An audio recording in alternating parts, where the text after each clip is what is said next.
Hi guys! So ngayon, i-balance na natin to. Mga yarns ko. Ay, mga pera ko pala. Sa mga nababaligya ko in just one week ko lang to. Yes! Eto na. Ito nga guys. So, eto muna. Itong pink. So, T50 na to. 1, 2, 3, T times 3 150. Okay, lagyan natin dito.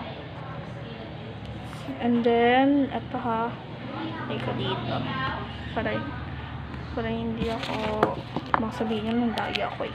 Ito naman 2, so tig 100 to. 100 times 2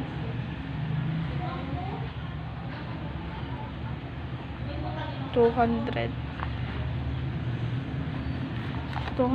nga guys.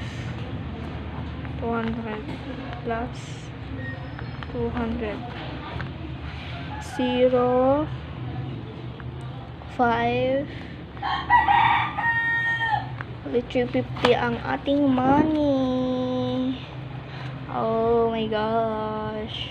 So guys, ang ating money this week since April 8 ay hindi, April 11 to April 17 is 350.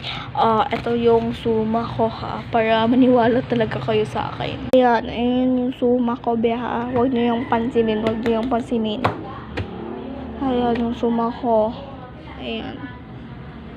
Yun lang, bye bye.